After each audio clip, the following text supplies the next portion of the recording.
Terakhir kita membahas mengenai gaya konservatif ya.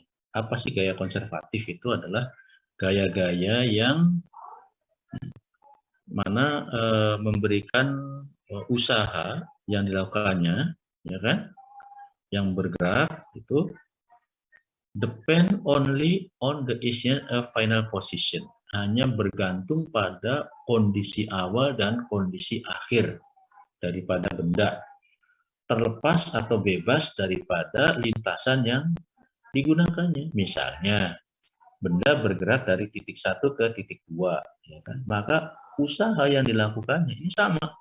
Dari manapun kita akan ambil jalurnya, melalui A, melalui B, atau melalui yang lain, tetap sama. Itu ciri daripada gaya konservatif. Sekarang kita lihat misalnya sebuah benda awalnya berada di titik A, ya, di titik yang paling bawah. Awalnya misalnya berada pada titik yang paling bawah, di titik A. Kemudian kita pindahkan, dia berada di titik B. Nah, perpindahannya ini bisa dari A ke sini, ke B. Bisa juga dari A langsung ke B yang di atasnya, ke atas. Ya. Di mana B dengan B ini kan mempunyai ketinggian yang sama.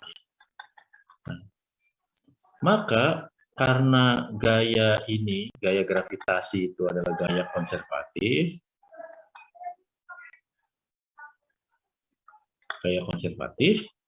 maka mau melalui jalur pertama maupun jalur kedua, ya kan, sama usahanya.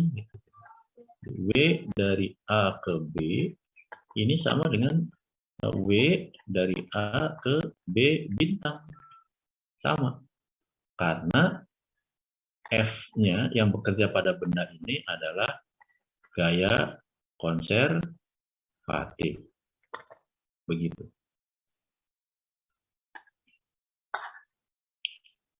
Ya, itu pengertian gaya konservatif.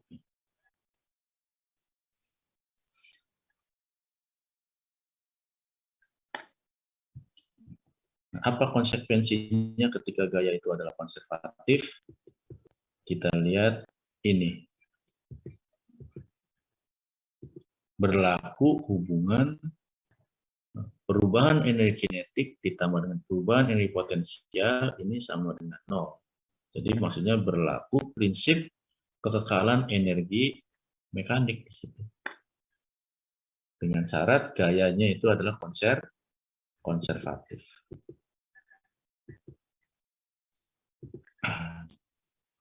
Oke, kita ambil contoh misalkan sebuah benda dilepas, batu dilepas dari ketinggian misalnya H, ya kan? Maka kita lihat berlaku di sini adalah kekekalan energi mekanik. Jadi energi mekanik itu adalah E, di sini pun juga E juga, ya kan? Jadi E1 sama dengan E2.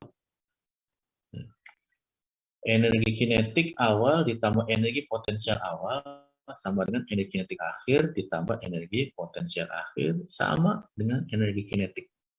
Yang ketiga itu ditambah dengan energi potensial yang ketiga. Ya, kira-kira gitu ya. Itu konsekuensinya. Jadi kita bisa melakukan perhitungan-perhitungan menggunakan hukum kekekalan energi mekanik. Kalau gayanya adalah konservatif.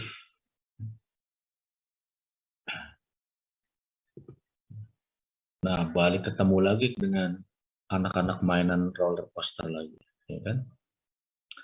Nah, ketika dia berada di posisi pertama sini, maka kita tuliskan di sini adalah energi mekaniknya.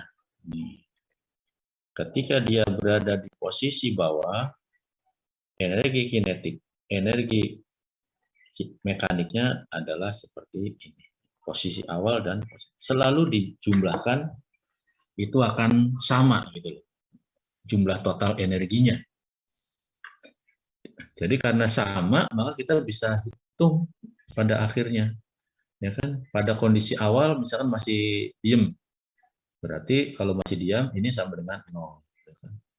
Ketika di titik 2, ya kan, ya berapa kecepatannya bisa kita mg y1, ya y-nya ini berapa, ya kan? 40, ya bisa mg dikalikan 40, mg dikalikan 40 meter itu harus sama dengan, nah kecepatannya kan kita belum tahu ya, mv2 kuadrat, tapi di posisi 2 ini y-nya ini sama dengan 0. Nah, dari sini bisa kita dapatkan kan, jadi v kuadrat atau v2 kuadrat sama dengan m-nya bisa kita coret ya kiri kanan, sama dengan g dikalikan 40, ya kan, dikalikan dibagi 2 dibagi setengah atau dikalikan 2, atau V2 saja sama dengan akar 2G dikalikan 40. Ya tinggal bisa dihitung kecepatan ketika di posisi yang kedua. Itu dengan menggunakan hukum kekekalan energi mekanik. Itu salah satu penerapannya. Yang lain-lain saya kira bisa mengikuti pola-pola. Misalnya pada pegas itu juga akan berlaku begini, cuman beda rumusnya aja, bukan MGY tapi setengah KX kuadrat, karena energi potensial pegas tentu saja tidak sama dengan energi potensial gravitasi. Energi potensial gravitasi itu kan MGY atau MGH itu. Dengan energi potensial pegas itu adalah setengah KX kuadrat. Ada perbedaan di perumuhan energi potensial. Oke, sampai di sini mungkin ada yang ingin ditanyakan.